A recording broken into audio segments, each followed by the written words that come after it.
Mechanism यानी hormone कैसे काम करते हैं, ठीक है, हार्मोन काम करते हैं, ठीक है, ऐसा है वैसा है, ठीक है, जैसा है तैसा है, पर काम कैसे करता है, कैसा है, ओके, ये देख लेते हैं। Hormones produce their effects on target tissue bye binding specific proteins called hormone receptors. तो मैकेनिज्म में जो सबसे पहली चीज आपको समझ में आई होगी वह ये कि जिस जगह पे ये हार्मोन जाते हैं, जैसे ए पोजीशन से निकल गए और ये बी है, यहां पे काम करना है, तो ए से अगर कोई हार्मोन निकला तो बी के सरफेस पे ऐसे ऐसे कोई रिसीवर होगा जो इसको रिसीव कर लेगा, है ना। यानी ये होते हैं रिसेप्टर्स। ये क्या होते हैं? रिसेप्टर्स। तो ये आपको समझ में आया, क्लियर हो गया। यानी हार्मोन के रिसेप्टर्स प्रेजेंट होते हैं टारगेट टिश्यू पे, जैसे ही हार्मोन पहुंचता है वहां पर रिसीव होगा, रिसेप्टर पे बाइंड होगा और एक्टिविटी स्टार्ट हो जाएगी। Okay, next, hormone receptors present on a cell membrane of target cell is called membrane bound receptors.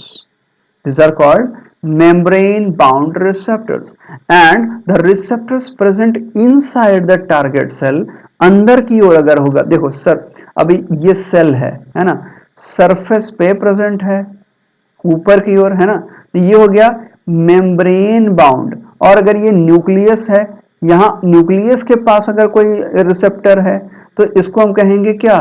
Intracellular receptor. तो अंदर अगर होगा तो इसको कहेंगे इंट्रासेल्यूलर रिसेप्टर, मेम्ब्रेन पे होगा तो कहेंगे membrane bound receptor. Is it clear? Okay, binding of a hormone to its receptor leads to the formation of a complex which is known as hormone receptor complex. यानी hormone और receptor बन गए तो ये जो कॉम्प्लेक्स बना वो है हार्मोन रिसेप्टर कॉम्प्लेक्स। जैसे कि एंजाइम वाले में आपने पढ़ा था एंजाइम सबस्ट्रेट कॉम्प्लेक्स, मेरे ख्याल से समझ में आ रहा है। Okay, good, very good.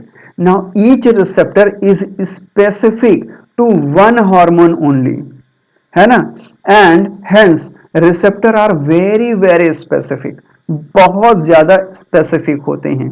इसमें कोई इफ नहीं, कोई बट नहीं, कोई यहां नहीं, कोई वहां नहीं। Okay, good.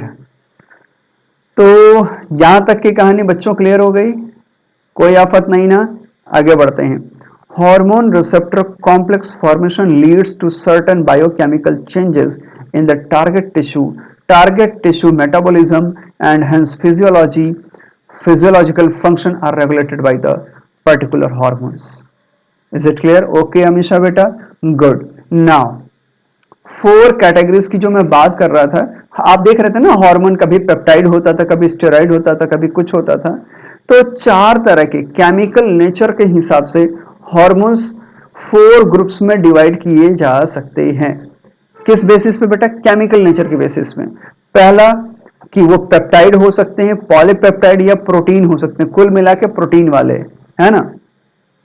जैसे इंसुलिन, ये याद रखना बेटा, ये मैं लिख दे रहा हूं, it is what very okay, no आफत, वेरी क्लियर, ठीक है, बहुत अच्छे। इतना इंपॉर्टेंट है इसलिए मैंने इतनी बार लिखा है, तो प्लीज इसके एक एक एग्जांपल को आप याद कर लेंगे। डायरेक्ट क्वेश्चन है नीट के, टीजीटी, पीजीटी के, इवन सीएसआईआर के बी सेक्शन में सीधे पूछे जाते हैं। बी सेक्शन में डायरेक्ट क्वेश्चंस पूछ लिए जाते हैं, ठीक है ना। तो ये जो पहली कैटेगरी है इसके एग्जांपल्स हैं insulin, glucagon, pituitary hormones, hypothalamic hormones. Now second category is what? Steroid hormones. Steroid hormones में cortisol, testosterone, oestradiol, progesterone. Then एक और हार्मोन आपने देखा था आयोडीन वाला, है ना, आइडोथायरोनिन्स। तो आइडोथायरोनिन्स तो बिल्कुल सिर्फ थायराइड हार्मोन्स ही ऐसे होते हैं जिनमें आयोडीन प्रेजेंट होता है, तो थायराइड हार्मोन्स सबसे बेस्ट एग्जांपल होते हैं। चौथा जो एमिनो एसिड वाला आपने देखा था ना, है ना, आपने एड्रेनालिन, एपिनेफ्रिन देखा था, यस, एग्जांपल भी है यहाँ पे एपिनेफ्रिन, एग्जांपल भी है क्या बच्चों यहाँ पे?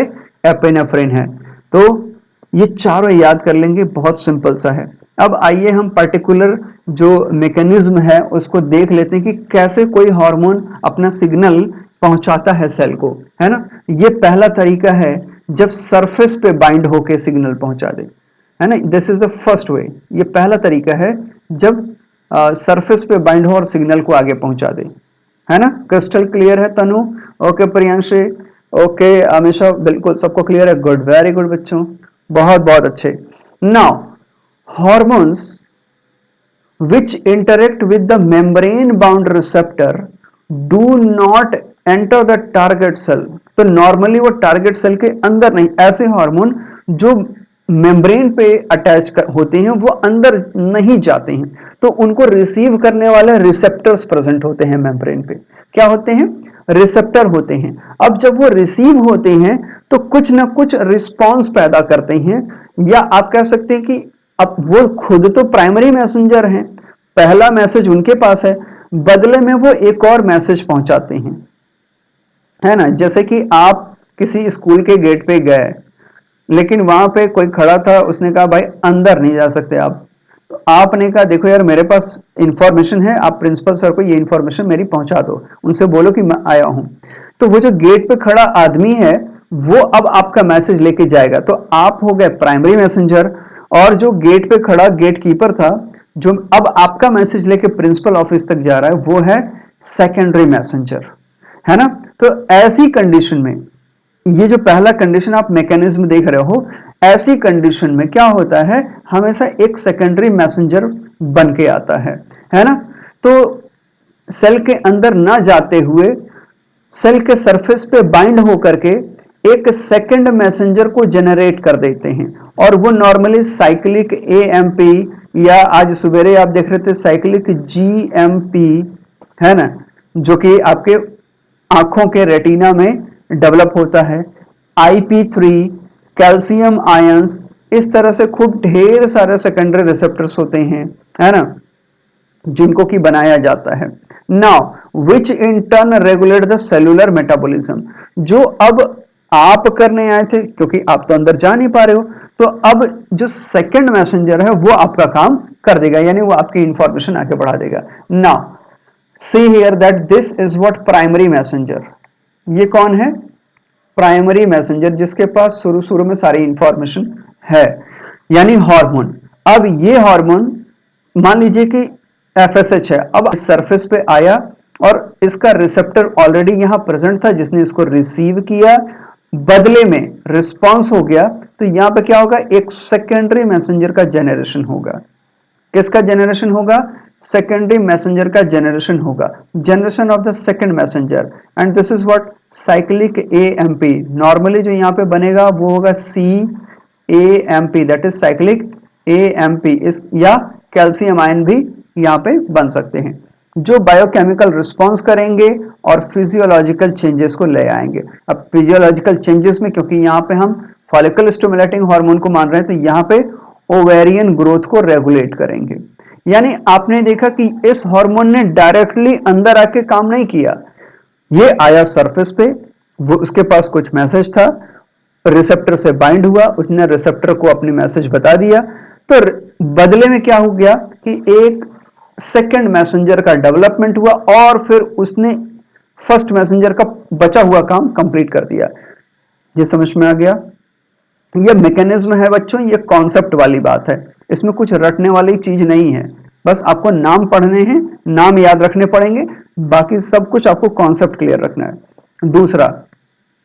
दूसरा ऐसे हार्मोन्स जो साइज में छोटे हों, है ना, छोटी साइज के हों, तो वो आसानी से इस मेम्ब्रेन को पार करते हुए निकल सकते हैं और डायरेक्टली अपने सेल के अंदर के रिसेप्टर पे चले जाएंगे, जिनको कि हम इंट्रासेलुलर रिसेप्टर कहते हैं, है ना।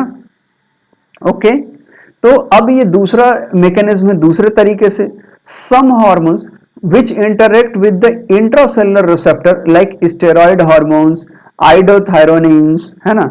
सो छोटे छोटे जो हार्मोन्स होते हैं, साइज में थोड़े छोटे होंगे, mostly regulate what the gene expression और क्रोमोसोम्स, तो और ये सीधे अंदर जाके बाइंड होते हैं, ठीक है, और उस तरह से चेंज करते हैं। तो आप ये देख पा रहे हो कि ये छोटा है साइज में, है ना, ये साइज में क्या हो गया, छोटा है, और ये फिर अंदर की ओर मूव करना शुरू करता है, और इसके लिए यहां सरफेस पे कोई रिसेप्टर की जरूरत नहीं है, क्योंकि ये इतना छोटा होगा कि आसानी से ये अंदर चला आएगा।